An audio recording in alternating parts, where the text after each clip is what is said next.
Hi, I'm Kristin Davis, and I want to know, are you a Charlotte? Everyone, welcome. We have the amazing Tamara Tunie joining us. She plays one of Charlotte's power lesbians, and you will know her from Law & Order Special Victims Unit. She played the medical examiner, and she did 230 episodes. Wow. She's also been on Broadway. She's a director, actor, an incredible person. Such a joy to have you. How are you doing? I'm fantastic, and thank you for having me. And yes, It's my pleasure. I love that episode, and I just love saying power lesbian. I know, right? It's fun, isn't it? It's fun. Yes. It gives you a whole sense of like why Charlotte was interested in trying to pretend to be one, you know? Yes. Still feels that way today. I love your hair. Can I just say? Thank you. Yes. Incredible. I appreciate it. It's its natural state, color, and curl. And I'm just happy that I put away the dye bottles and going au naturel. I dream of that someday. Someday I will do it as well. Are you still playing that same character on all of those SUV and whatnot, Law and Order? No. I haven't done Law and Order for a few years now, a couple of years now.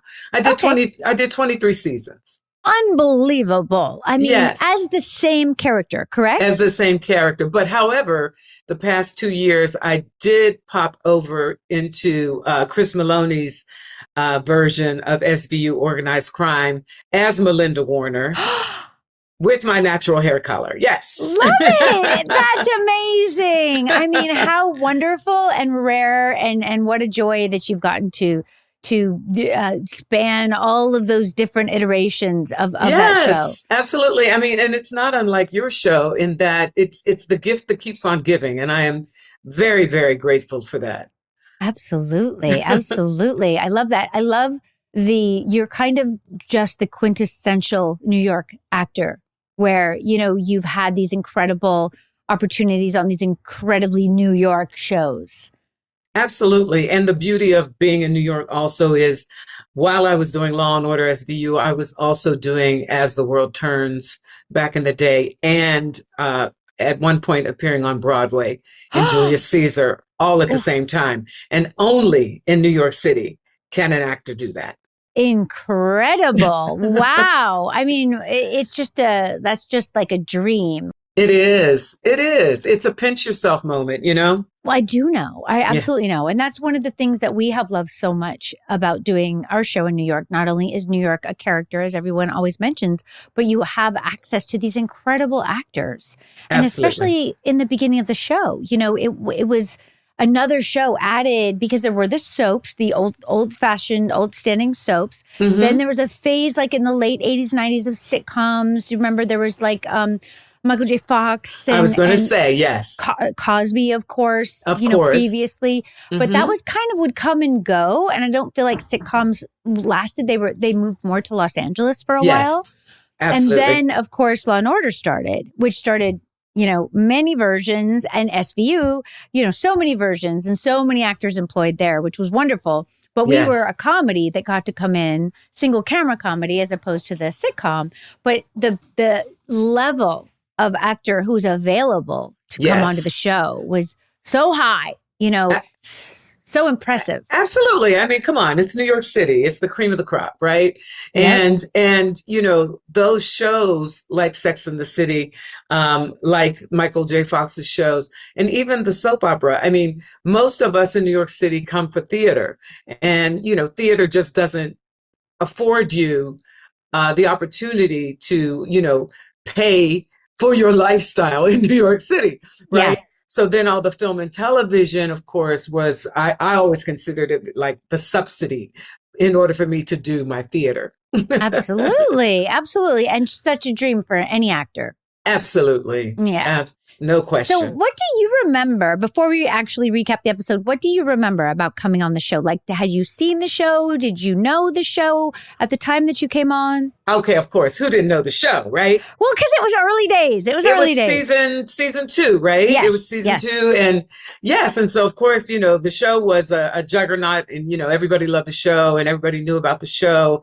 And I just remember, you know, coming to read for the role. Uh-huh. I remember distinctly coming to read for the role and sitting outside the casting office, and Sarah Jessica kind of coming through to go on her way somewhere, Right. and how she stopped and said hello to me and to whatever other actor was out there with me. There weren't a lot of us hanging out, but Right. she stopped and said hello, you know what I mean? And I just thought, yeah, that's classy, Nice. and and that's what I do. So I love that that's what she would do. So Definitely. that was my first encounter, right? So Mhm. then, coming onto the set and then meeting you, and the first scene was in that arts gallery, and that was on location somewhere down in Soho, right, as I recall. Yeah. And then meeting you, and you with your charming, sweet self, who just like Charlotte, is just a dear. Thank you. Yeah, and you were so warm and welcoming, and we just had such a great time shooting it. So and then I just loved the reveal of the power lesbians, right? And underlined by your voiceover where our backs are looking at some artwork, and then we turn and we It's strut. so good. We Yeah. strut, It was incredible. It was cool. It was so good. good. I had forgotten that part. I remember the episode for a few obviously very odd reasons. One is that I got to wear flat shoes, which was like so exciting. Okay. Prada loafers. That's Prada right. loafers. The Prada loafers, which I still have. Okay. And I was just like beyond excited. And Pat let me wear pants, but that was also very unusual. So I was having just the most relaxed and best time hanging with the ladies. Yes. And then I loved the idea of the story. And I think that, people think of Charlotte, especially in the beginning, as being this prude. And I, of course, understand why compared to some of the other characters. But at the same time, she's so open, and Yes. she's really wants to, like she says numerous times during the episode, it's just so great to be surrounded by this energy and not have to be worrying about men. Yes. Like I love that so much. And I personally feel the same way. Absolutely. And I'm sure so many people can identify with that. So many women can identify with that. It's just a different vibe being around women, especially just all women, Yeah. So it was really cool, and not concerned about men or talking about men. I'm sure it was very refreshing for Charlotte. It was great. And then it's just kind of so sad when the super, super powerful power lesbian asks her if she eats, what? And she was like, no. And she goes, well, then you're never going to get to, what does she say? You're never going to get to come to Vale or something like this, which is literally like, you can't hang with us. You know what I mean? I mean, are we allowed to quote what she said? You can. I am Charlotte, so it's hard for me to say. You can say whatever you want, Tamara. Because it was a total drop the mic line. I mean, and it was out of nowhere, and it like cut to the chase. And she said basically, because Charlotte was saying, oh, I just love being around women, and it would be so great to come and hang out with you on Vale, and, et cetera, et cetera. And basically she said, listen, if you don't eat pee, you're not a dyke. And walked away. Right. That's right. I love that you can't say it either. It's so funny to me. I know, because you think you can. And I know that this is also how it is when you're acting, right? Like so many times I would have some crazy line to Charlotte when she's like trying to say something to the girls that has happened. And yes. I would just be like, I know, you get that little stutter. Yeah. 25 years later, it's still true. And I had Megan Thee Stallion on, and she doesn't say the P word. Right. And I was like, but you have a whole song. And she said, but that's when I'm rapping. It's like a different personality. It's a persona. That's right. Isn't that interesting? Isn't that funny? Because if I were the character, I would so easily, it would just flow off my tongue. But of course, right now as myself, it's like, I know, me too. Which is why it's great that I play Charlotte. But I mean, it is funny. It is interesting and funny. And someone said to me, I went on another podcast. We were talking about my podcast and rewatching. And one of the reasons that I wanted to rewatch is to see what was still true in terms of the themes and the storylines, what's still true in 2025 versus when we did it in 1997 onward. And a lot of things are still true. And occasionally there's things that we got wrong or that aren't true anymore or whatever. Right. But there's so many things that are still true. And one of the things that someone said to me was, thank goodness that the show came along and freed women to speak more freely. And don't you think that that's why women can speak more freely now? And what I said was, I do think that obviously we were a cultural thing. I get that. But I also feel in my gut that, those old rules were ready to fall. Yeah, absolutely. And we were just at the right time. We were like speaking something that was already kind of happening. Yes, I agree. I totally agree. Or it wouldn't have been such a big thing. Like, I think it was a timing, and that those rules are ridiculous, Yeah, because if the social climate wasn't right at that time, you all wouldn't have been able to get away with what you were able to get away with, right? Totally. Yes. Yes. You know what I mean? I do. So yeah, I totally agree with you. Absolutely. Yeah. And I do think it's interesting that still here you and I are many years later, can't say the P word. That's just because that's how my mama raised me. It's how my mama raised me too. Exactly. I mean, yes, my mom would be like shocked, which was a stress in the beginning of the show, because she'd be like, "Oh, am I going to like this week?" And I'd be like, "Yeah, no, Mom, don't watch it." Right. But at the same time, my mother would tell you I cuss like a sailor. So, we all live in complexity. Yes. We all live in. Well put. I also think it's what you're comfortable with. Like, some things you might be comfortable with and some things you might not be. And that's as it should be, right? Yes, absolutely. Yeah. Absolutely. All right. That was fun. That was kind of fun. I like that. All right. Let's dive in. Okay. So this episode is called The Cheating Curve, and it is directed, I believe it's the first episode directed by John David Coles, who ended up doing, I want to say 5 or 6. Maybe you guys could look that up for me. He did a number of episodes, and he was a really fun director. I don't know if you remember him so well. I do remember him. He was wonderful. Yeah. And he does that incredible thing. I had forgotten that the show begins with the Power Lesbians, which I love so much. And the scene that you were talking about, the reveal, where, you see this empty gallery, and it looks a lot like the gallery we're using in And Just Like That. But I can't imagine that it is, but it looks very similar. And the gallery is filling up with art and filling up with people slowly. And Sarah Jessica's giving the voiceover about Charlotte, doing a art opening, and that this particular art opening surpasses a regular, wine and cheese cracker thing, because it is a lesbian artist and the Power Lesbians are there. At which point you guys turn into camera and, as you said, strut forward. And it's just so powerful and fantastic. Yes. Loved it. It was amazing. And you know what I also love? Because I'm a director as well. And what I really loved is, as you said, at the top, it was an empty gallery. And the way it was peopled, where people just started appearing. First, there was one person, then there was 5 person, then there was more. And it wasn't like they walked in the room. It was like the magic of filmmaking, where they just magically appeared. It was cool. It was really hot. It's interesting because this, in my mind, our first season, nothing had aired, right? So we were just kind of working in a vacuum. We didn't really know what we were doing exactly. We had a tiny budget, compared to later on. Of course. And we didn't really have such strong directors in a way. Like, we had a lot of kind of indie film directors. I remember them being like someone who had the hot movie at Sundance or whatever. And second season, we start to get other HBO directors like Alan Coulter, who had been the episode before. He came from Sopranos, John David Coles, and here, Friends. We started getting kind of more seasoned, not necessarily episodic TV directors either, like a kind of cut above, that HBO was kind of cultivating these relationships with these directors. And they really made a mark, each one. And the way they shot the show. Yes, in their style and approach. Absolutely. And you could see it. You could really see it. Definitely. And I think it's so interesting because we don't always think of or talk about the directors. We talk about our writers so much because obviously there are also our executive producers and very close to us, and we're, intimately involved in all of it. But our directors also, especially in the beginning, really made a mark. And John David Coles, definitely one of them.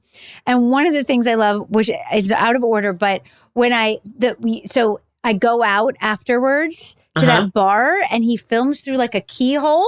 He filmed through a pee. No! It was.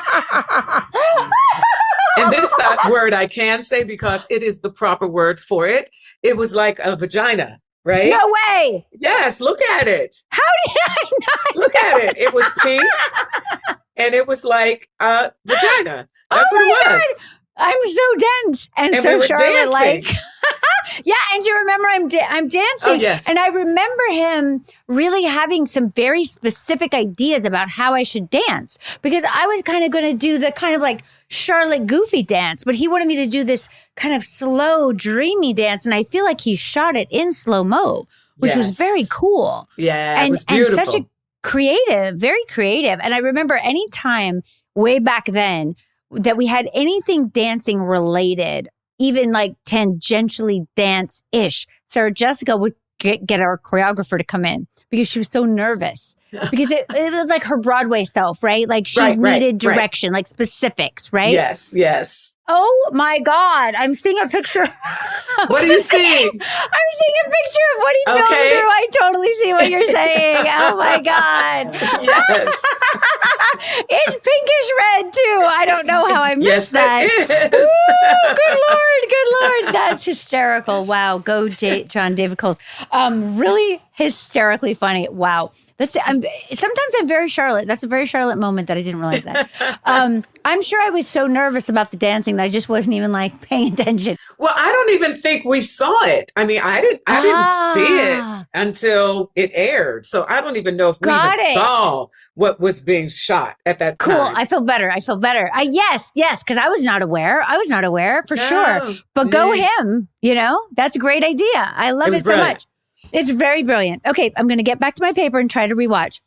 Sometimes it's just more fun to talk. So we're at the art, and then, okay, it's really funny because they cut to Miranda, everyone's at my art opening. That's how the show starts, right? And Miranda's with this guy, Ethan Watson, who is a documentarian, and we're just going to go into some funny places. And Samantha sees a guy from her gym there and wants to go pick him up, which she, of course, successfully picks him up. And Carrie wants to leave because she's going somewhere and she doesn't want to tell us where. And she is going to Big's house. And the thing that I love about this, when I rewatched first season, all my listeners know this, I was kind of horrified by Big because he is so withholding to Carrie, and I hadn't remembered any of that. Also, it was the 90s, and I think we as women were just very used to this, withholding men. It wasn't like something that we would necessarily think about. So from 2025, you look back and you're like, oh my gosh. But what I love about second season is, number one, I feel like he's much more out of his shell. They have broken up. They're kind of slightly getting back together now. I find him so charming and much more like giving in terms of just in the moment with Carrie. But also, I love the voiceover here because as she's sneaking out to go back to Biggs, she's saying in her voiceover that she doesn't want to tell all of us because she feels bad about it, because she knows it's a bad decision because he's a withholding man. And I'm like, yes, see, we just need to name it. And I feel better now that it's just straight out. Like, that's who he is. Let's just admit that's who he is. We know this is not smart. That doesn't mean she's not going to do it. We all do stupid things.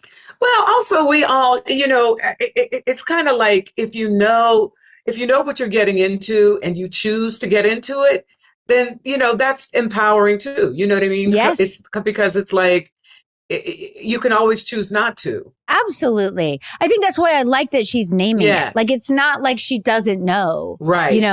She's saying, I know this is stupid. I know this man may not be able to give me what I want, but I'm going back because we have this incredible connection, and I'm so drawn to him. And whatever she says in her voiceover, it's of course more eloquently said than I just did. But I had such a sigh of relief. Yes, I was like, absolutely. I feel better now. Yeah, I can get behind this now in a way that first season I felt a lot of anxiety watching it. But of course I know where it goes. But still, in the moment, I was feeling some anxiety. Yeah, and let's not forget that Big is incredibly handsome and sexy. So let's just not forget that part. 100%, and definitely now. See, I think that was my other issue was when I looked back at the first season, I didn't really feel that because he's so pulled back that I was like, she's so giving and emotionally present. Yes. And I feel like he's not even sexy to me because he's so covered, Well, for me, Tamara, I wouldn't waste my time with that kind of man. I wouldn't waste my time. Yes. But, for Carrie, it was what she needed for whatever reason she needed it. Yes, absolutely. Absolutely. I think for me at the time, and again, complicated by the fact that I was playing Charlotte, and Charlotte was always pro-big. So Uh-huh. as an actor, you don't really give it a critical thought if your character's not giving it a critical thought. You know, Well, absolutely. Yeah. And you can't judge your character. You can't judge your character. No. Right? You can't judge your No. character. Your character makes choices and you figure out as an actor how to support those choices. But you That's can't right. stand in judgment, right? Definitely not. Definitely not. So I did not give any kind of critical thought to the big Carrie relationship. But I do love in this episode, when she does confess to us, Charlotte is like, what? I was like, oh, yay. Yay. I'm so glad, because a lot of this I don't remember. I remember some things, and then some things I have no memory. And I'm really just kind of genuinely getting to rewatch it again, which is so much fun because it's so good. So then we go back to the gallery, and oh, yes, I'm talking about the Power Lesbians. Yes. And I sell out the gallery, which I have never done in my whole life. So Charlotte is doing well at her job because of the ladies, which I love so much. Oh, and then I go back to the storage room and find my, kind of date making out with this young model, which is so ick. But I think that also fuels Charlotte's whole, like, I don't even want to deal with men. I'm just going to be around these powerful women. Exactly. Makes perfect sense. Perfect sense. Then we go to the flea market. This is a scene that I remember so vividly. And yes, tell me. And this is the scene that I love. Oh, do you? You tell me what you love. Well, this is exactly where I was going, because I love the conversation about what is cheating. Yeah. What I remember about it, I think it's a fantastically written scene. I loved every bit of it. I love everyone's point of view. But the thing that I remember about it as an actor, this is also John David Coles making his mark. It's a very complex scene. We're at a flea market. We're looking at things. We're always trying to be realistic, which is sometimes really hard as an actor. Then we sit down on the bench and have the more in-depth conversation that's begun as we're looking at elements of the flea market. Right. And he is able to shoot that conversation on the bench, which is not easy. But the hardest part was the flea market part, because I remember it was this very elaborate dance where different ones of us would move forward at different times. And Alan Coulter remembers kind of starting this trend with us of, like, find the lens, which is hard when there's 4 of you and then extras, right? Intermixed. And you're having to, like, oh yeah, I have to move over here so that I'm ready to lean my head forward when my line is ready and not slow down, right? Because Michael Patrick never wanted you to slow down because it kills the comedy. Right. I remember that being like, oh, can we do it? You know what I'm saying? Like, when I look back, I'm like, oh, we're doing it. But it was John David Coles really kind of upping the game of how to block those scenes so that it's not boring, And it's a dance. I mean, it's choreography, right? At the end of the day, right? Yes, 100%. And so I love, then they sit down on the bench, and then everyone has an excellent point to make, which is that cheating is a very subjective thing. And of course, Samantha, everyone keeps reminding Samantha, like, well, you think that cheating's fine because you cheat. Do you know what I mean? And she can't really argue with that, which is interesting. She doesn't say a word. She just sips her lemonade or whatever. She does. She rips her glasses off at one point, though, and says something, which also I was interested because Carrie and Samantha keep their sunglasses on, and Miranda and I don't have our sunglasses on, but I think it's because the sun is behind our head and they couldn't open their eyes looking at us. You know those days? Yes. Where you're just like, I can't open my eyes. You're squinting into the sun, absolutely. Exactly. And then when she has some important line and she rips them off, because they're large, like glamorous sunglasses. And I remember all of that a lot. But so we sit down, and Samantha says, men cheat the same reason why dogs lick their balls, because they can. It's part of their biology, which, I think that people do still kind of feel. And I just feel like that is like such a cop-out. I agree. Wouldn't that be true for women too? Like, why can't women cheat? Well, and of course, women do. Of course. Yeah, like it's such a weird, like, outmoded kind of a thing to say, I feel like. I mean, everyone can cheat. And some people choose to and some people don't. But there's not really an excuse to say that. But also the line was funny. It was funny. Of course it was The line was funny. No, good point. And then Carrie points out that women cheat too, of course, like we're saying. And then it's different because we aren't driven by testosterone. But I mean, testosterone to me is like a very lame reason to cheat. I just feel like, do you have a brain? I think the answer is yes. Let's use the brain, In a perfect world, that would be fantastic. So true. So true. And then, so we all have our different, the viewpoints on the cheating. And of course, Charlotte is like, no, it's not okay, which I agree. It's not okay. But I mean, life is complicated, of course. And then Carrie says, someone's definition of what constitutes cheating is in direct proportion to how much they themselves want to cheat, which is pretty funny. Yes. And very relevant, I think, to the big conversation, because that's kind of part of her struggle with Big. There was the scene in the first season where he tells her he has a work thing, and then she sees him out to dinner with a woman after she spent like 8 days at home with him, which to me, I would just be done, I think. I mean, I don't really know, I guess, but you know what I'm saying? I mean, yeah, I do. That seems a struggle. That seems a struggle to me. That's part of why I didn't like Big in the beginning, but it's okay. I'm working through it. Then we go back to Carrie's apartment, and she's sitting writing in like a torn t-shirt and her underwear. Like, it's so quintessential. I feel like this is the phase of the show where we're really solidifying certain kind of elements of what will be known as iconic in the show. We don't really know that at the time, of course, but like, we're, I think feeling bolder about our choices, Yeah. That makes she's sense. sitting there. She's not glamorous, but she's also not totally clothed. It's very intimate. It's her thoughts, I just, there's so many things that I love about it. So she's sitting there writing, and she's wondering, was Samantha right? Is cheating like the proverbial tree in the forest? Oh, this is so good. That that it doesn't exist if there's no one around to catch you. Is it a gravity-free world of anything goes, and what constitutes cheating? Really good questions. Yes. And really hard to answer even still. Absolutely. I agree. What do you think? I mean, does it matter if no one catches you? I think it matters. Well, I think it matters if you are someone with any kind of conscience. Yes. And that doesn't mean you won't do it, but but you'll feel bad. It'll be an issue for you. You'll carry it. I mean, you'll carry it, whether you get caught or not. Yeah. Absolutely. I agree 100%. So then we see Samantha. She goes to the gym. She has this kind of adorable thing with this big, beefy guy. Oh, my gosh. Well, he was the trainer, right? He was the trainer, and she was training with him. Trainer, and she gets him to train her, and it's kind of very, sexually laden at the gym, and then more happens later, and it just made me laugh. Right. Because, man, I relate to all that stuff. Don't get me started. Then we're back with me in the gallery. It's the next morning, and you guys come to get the painting, which is adorable. And I find out that you're no longer a couple, but you're good friends, which I really like. And this is so true when you look at gay women, I think. And gay men, too. Gay men, too. That's right. Yeah. I love that. Yeah, I mean, it may not be always the case, right? But certainly, I have friends who have remained friends with their exes, and good friends with their exes. Like they almost like family members, together. right? Yes. Yeah, yes. I love that so much. And what a perfect world that would be if we could all be like that.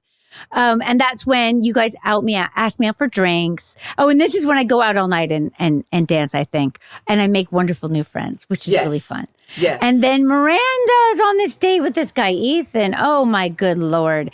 So I just love this scene. They're walking down the beautiful village street at night, and he's talking in depth about Shoah versus Schindler's List. Right. And she has the absolute most serious face, and she is quiet for like an entire block, which literally never happens with Miranda. Like, she just has no expression on her face and nothing to say as this guy rattles on, but passionately rattling on. And then she just kisses him, which is so cute and very innocent in a way. And then they end up back at his apartment. They're making out. And then he turns on the TV onto a porn tape, as she calls it, and he says, "Is this okay?" And she's like, "Sure." And then come to find out that this is like a deal breaker for him, that it must have porn. But yeah, I think this whole thing is funny because at that point in time, I don't think that porn had kind of reached the, kind of common ground that it is now, where like porn, you're just like, oh yeah, porn. You know what I mean? Yeah. I totally agree. Yeah, hadn't happened yet. Like this guy had porn tapes that Uh-huh. he had ready in his TV. And what he later says to her, which I think is kind of heartbreaking and sad, when she's like, no, I want you to be having sex with me, not these women on the television. And he goes, well, but I just met you. And some of these women on the television, I've had relationships with for years. Yeah. You just feel bad for that guy. Yeah. Yeah. He has a porn addiction. He totally has a porn addiction, and it's kind of pathetic, but at the same time, there are so many people who have relationships that are, virtual, if you will. Yeah. On that level. You know what I mean? I know. It was ahead of its time, that episode, I think. It really was. It right? really was. It I really mean, was. really, like so much so that you have to think back, like, oh yeah, porn used to be like shocking. Exactly. And you know what? I'm going to digress for a minute just to go back to the cheating part. What I also loved about the exploration of cheating was that Carrie felt like she was cheating on her friends with Big. And that's that was just another little nice nuance about. I know. I love that too. Absolutely. Yeah. Absolutely. And I think it's so good. The confession scene, which we're coming up on pretty soon. Well, first we have Carrie at Big's, which, oh my God, this scene I love so much. She's cooking for him, which is not her thing. And he's got that black turtleneck on. And this is this is a theme that's going to go on for quite some time with them, like into the movies, where, they cook and they dance at one point. Do you remember this? Yeah. Like, it's so beautiful to see the first version of it. And they both look so great. And you can tell because, when you've broken up with someone and then you get back together, it's like so fantastic in the beginning. To look at them, like she's just looking at him with just such passion and, but she's trying to keep a lid on it, but it's like so good. I thought it was fantastic and so great to see them. And he also is just so much more fun than he used to be. Like he's so much more relaxed, And so I was pleased for her. I feel like pleased for Carrie in this scene. But oh yeah, then we do quickly kind of get back to her trying to get him to say something, which of course he doesn't want to, basically. Do you know what I mean? Yes. Which is kind of annoying. And I mean, I guess like you said, she has chosen to go back. So it is, she is more kind of aware of her choices and that she is going to get in here and try again. But I'm also like, oh Lord, because the whole debate is, should they go out in public? Should they tell their friends? Right. And she says, should they make it official? She says, well, what are you going to tell your friends? And he says, nothing. Like she's an idiot, right? Because of course he's not going to talk to his friends about her. And she goes, oh, right, because you have no friends, which I thought was a very good comeback. And then he goes, well, what would you want me to tell them? Like it's all very familiar, I have to say, in terms of guys, Oy, oy, oy. Right. So then we have this scene walking. Oh, God. Oh, this is so good. She's walking on the street after she was at Biggs and she runs into Miranda and it's 7 a.m. Oh, yes. The walk of shame. Yes. The walk of shame. And she fully lies to Miranda that whole scene. And I was like, wow. First of all, I can't believe Miranda fell for this. Well, that's what I was going to say. Right? And I was like, did she really buy that? Really? I know. I felt the same way. I mean, I think it's because so some time has passed, right? That Carrie has not been with Big. So we wouldn't be thinking like, oh, Big. You know what I mean? And Miranda wouldn't be thinking, oh, Big. But I think Miranda would have been thinking like someone else. Like, of course, you're coming from somebody's apartment. You're not coming from the dentist. Like, really? And you're not on your way to the dentist either. No, like it's crazy, but it's kind of adorable also at the same time. And of course, Miranda has her porn addiction boyfriend on her mind. So she talks about that. Then we go to Samantha. This scene, adorable. His name is Thor, the trainer. And the trainer basically says that he's never slept with the client before. This is a fantasy of his. And she's like, oh, fantastic. And then he says, let's shower, because I think they've just come from the gym, right? So they go in the shower. He's washing her legs, which is quite fascinating. And then he says, are you a dirty girl? And they cut to Kim, and she has just the best look on her face. She just looks up. She's like, well, that depends how you define it, I guess. Mhm, mhm, mhm, mhm. And then she says, oh, had I known we were going to be doing this, I would have shaved my legs, something like that. And he goes, oh, well, I can do that. Like, it seems very organic how it happens, Right, So right. he's shaving her legs, which she seems to find sensual. I have never let a man shave my legs. I'd be scared they were going to cut me. I mean, I was like, wow, she's very trusting. Well, I never thought of it as foreplay, so I don't know. No, I never would think of it as foreplay or even just like something that I would be like, oh, yes, go ahead. I don't think I would do that. I would be very scared that I would have a lot of cuts on my legs and private parts because as he goes up, he's Especially. Right? Yes, I go mean, on. geez, Louise. So he's going up her leg and he says something like, I don't even know if he asked. He just keeps going and she looks like it's exciting, which I'm just like, I'm scared. So we find out later, cuts a lightning bolt into her pubic hair. And the thing that I love the most about this is that she then goes and talks to Miranda and Carrie about it. I guess Carrie's in the bathroom at her apartment, but she's telling Miranda about it. And she says something to the effect of, this is a big thing now. People are really, changing how they take care of that area down there.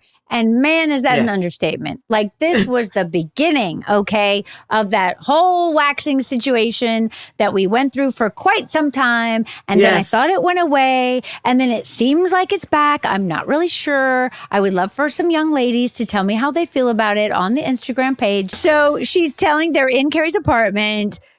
Oh God, I forgot about this scene. Carrie's in the bathroom. She's not coming out. Samantha and Miranda are discussing this shaving situation. And then I show up in my headband and also a weird tube top. I'm like, whoa, so 90s. Very rare, very rare. I have a coat over it, thank God. And at a certain point, Carrie has not come out of the bathroom. So they're like, what are you doing? Is everything okay in there? And she says, no, actually not. I have this new diaphragm and it's stuck. I remember this so well because there was a lot of stress about this. There's a lot of conversation and stress. If this would ever happen in life, I believe that one of the writers did have a story that it was based on, which was always our thing, that the writers had to have some personal experience or a friend with personal experience for it to be considered plausible and enough to be in the show. Yes. So they were there advocating, yes, this could happen. And so it is decided that Samantha will be the one to go into the bathroom and help her. And all of us are like, oh, yeah, I have like a crazy look on my face. And then it's over. But it was really something that people do seem to remember. And I think it's really funny and great, Yeah. I don't know if it's realistic or not, but I think it's funny and great. Well, it's like, what will your friends do for you? That's right. That's exactly right. That's right. And they should do whatever you need. And Samantha's there for her, That's right. Yeah. So then we walk down the street and it's one of the first walk and talks that I remember with all four of us walking multiple blocks and having an important scene. And that came to be also a staple and so hard to do because everyone has to be perfect in the master. And that might take many, many blocks. And you have to walk and then you have to stop and go back. Right. And do it again. And you have to hope that no one drives by and honks at you. Right. And usually it's the wee hours, that we're doing those, which is why there's like no one out. Especially in Times Square. Yep. Which is where that scene takes place. Exactly. Yeah. Exactly. And you couldn't generally, I don't remember this particular time, but I remember later on we filmed in Times Square and you couldn't start till 10 or 11 at night. They wouldn't give you a permit. Right. So that's when you're beginning those scenes. That's right. So we would be there all night. All night. All the night long. All the night long. All the night long. That was the job. So this is when Carrie confesses to us that she was with Big and we all stop and we're just like, what? And we say all kinds of really funny things. She tells them about Big. They get upset. We say our opinions. He's an asshole. I say, Carrie, he was such an asshole to you. So I'm like, yes, Charlotte. Yes, that's great. And then we say, why are you sneaking around behind us? And then Carrie walks away because we're so upset. And then she goes back to her apartment and she says, the problem is my friends are right. And you see her walking back and forth, kind of struggling inside herself with the fact that she knows that we're right. But that doesn't mean that she doesn't want to do it, which I think is so relatable, obviously. We all do things that we are not 100% about, but we're still driven to do them. That's how Mm-hmm. life is. Mm-hmm. Then we go to Charlotte, going to that very, very fancy mansion with that crazy statue with Oh, yes. all the lesbians, which I love so much. And I'm sure that this Patty Aston, who's supposed to be like the queen bee of the Power Lesbians, I'm sure she was based on someone, but I don't know who. Because I think Darren wrote this episode. I should check back. I'm pretty sure Darren wrote it. And I love it. I love everything about it, that she's, so powerful and so rich, and it's only women in this place. Right. Love it.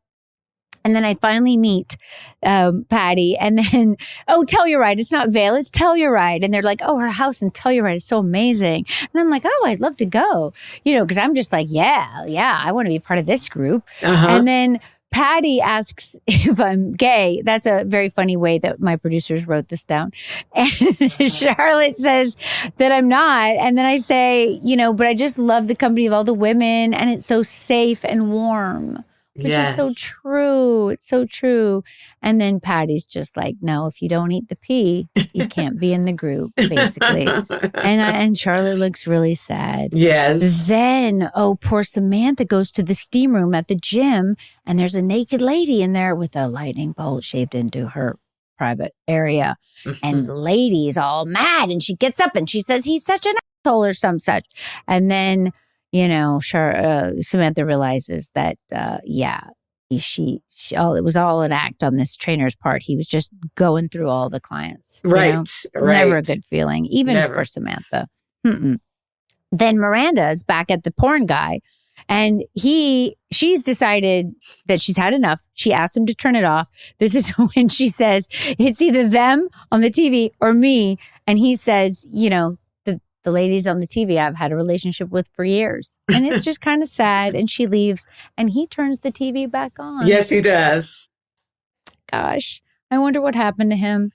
Then we cut to this beautiful scene with Carrie and Big, and they're dancing. And I don't know where they're dancing. It's such a glorious, old school. That's a supper club. That was such a staple in New York City. Absolutely. So great. Beautiful spot. And they're dancing beautifully. There's not many people there. It's kind of intimate. And she's talking again about how, are they seeing each other again officially? And he's like, what does it even mean?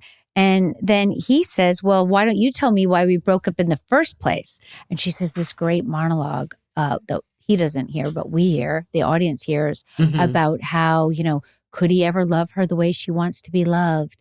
It's really deep. But then she says, but I took the easy way out, and I said, I guess I was afraid. Right. And I thought that was so good. And I feel like I have done that in life so many times.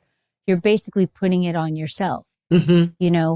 What's actually questions you have about them, you're making it seem like it's your own issue. You're responsible. Right. You're responsible for it. And it's about your, lack of strength or insecurities, your insecurities. Absolutely. Which kind of hurt me to watch that. And then he says, but I did miss you a lot. And that seems to make her happy, And then she says, did you cry? Which I love so much. Right. And then he says, no, but I did listen to a lot of Sinatra. Right. Which is so him. And the thing that I think about it is that is his way of answering. That's what he can do. Mm-hmm. You know what I'm saying? Mm-hmm. He can't cry, and he certainly can't tell her that he cried, but he can tell her, I listened to a lot of Sinatra. Right. That is who that man is. Right. And she wants to be there with him. Exactly. And I think that's good. So I love the episode so much. And I just think it's beautiful.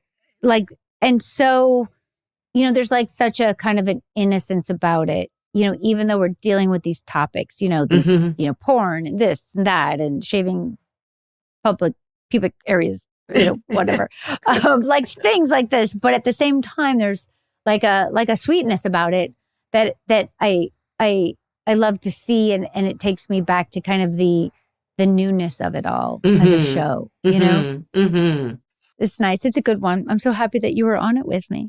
I was so happy to do it. It was a pleasure. It was such a joy to do. I'm So so much fun. glad. It was so much I fun. know. I wish Charlotte could have just been a little bit bolder and stayed in that group a little longer somehow. But one thing we missed. One of the friends asked her if she told the lesbians she was not a lesbian, Yeah. and Yeah. and she was like, well, no, it doesn't matter. What the, Right. Right. I love that. I love No, that. I know. And they're so right where they're like, no, you need to tell them. You're leading them along. And she looks like, Yes. what? I can actually be leading women along? And wait, also, doesn't Miranda have Right. something really funny where she says, like, when I was 14, I kissed this girl, blah, blah, blah. And it was really fun. I was like, oh my God, did we remember that? And just like that, I don't think we did. Because, That's right. yes, there was something there. Should have taken Miranda to the Power Lesbians party. Little did we know where we would all be going many years later. Many years later. So many years later, which is so many years fabulous. later. Congratulations to you all, Thank you. We're so lucky. Yeah, I mean, you never thought, when you first signed on to that show that the legacy that is created, No, we never would have dreamt. Yeah, Never. it's amazing. It So is good. amazing. And we're so thankful to the fans, really, Mhm. because we could have gotten canceled. I mean, anything could have happened. You know what I'm saying? Yes, you know this business. I mean, even if the show was popular, if new leadership comes into a company and they decide, well, that's not my baby, I want to put something else there, you're out. So It's true. It's really We've been incredible. through many leadership also. Yes. So that's fantastic.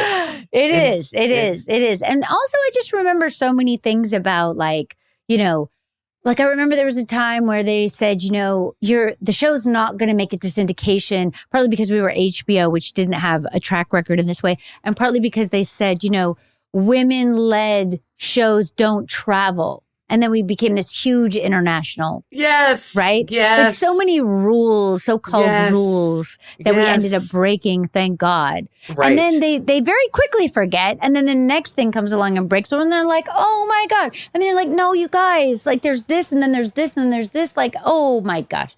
But it's hard to change things. It is, but something always comes along. I mean, when you say that, I think about Black Panther and I think about the myth of how, Black-led films, et cetera, Yeah. don't do well internationally or whatever, and then Black Panther comes along and just blows it out of the water. Yeah. And then look at Sinners. And now Sinners, and now Sinners, Right? and now Sinners, Right? which is just incredible.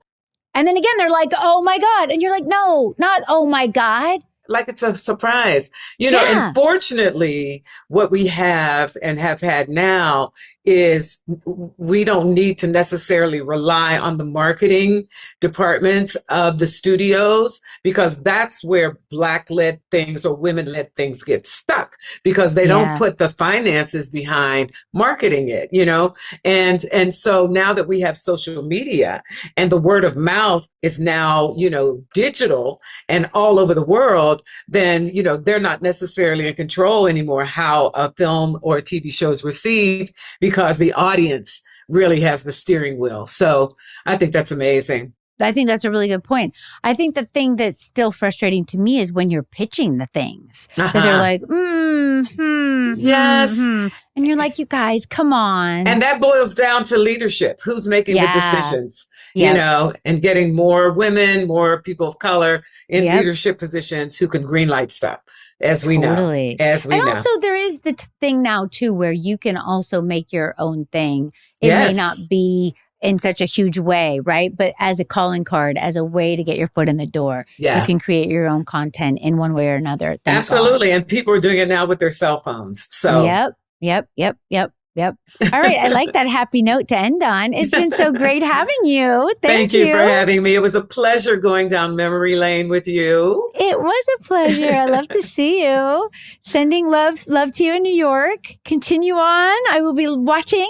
Thank you. Actually, I'm in Atlanta because Oh, you're in Atlanta. Yeah, I'm shooting the new daytime drama Beyond the Gates. So that's what's keeping me here. Yes. And Amazing. Are you baking? Baking? Is it Yes, it's 1,000 degrees. hot? Yeah, I'm from South Carolina. So my mom has been keeping me updated on the temperature. Well, the temperature is the same here as it is in New York right now. Oh, wow. Yeah, Lord. it's like 100 degrees. It's 100 degrees in both places. Oh, my gosh. Well, I would never know. You look fresh as a daisy. Thank you. That's because I'm inside in air conditioning. Love it, love it, love it, love it. Well, good luck on this job. Fantastic.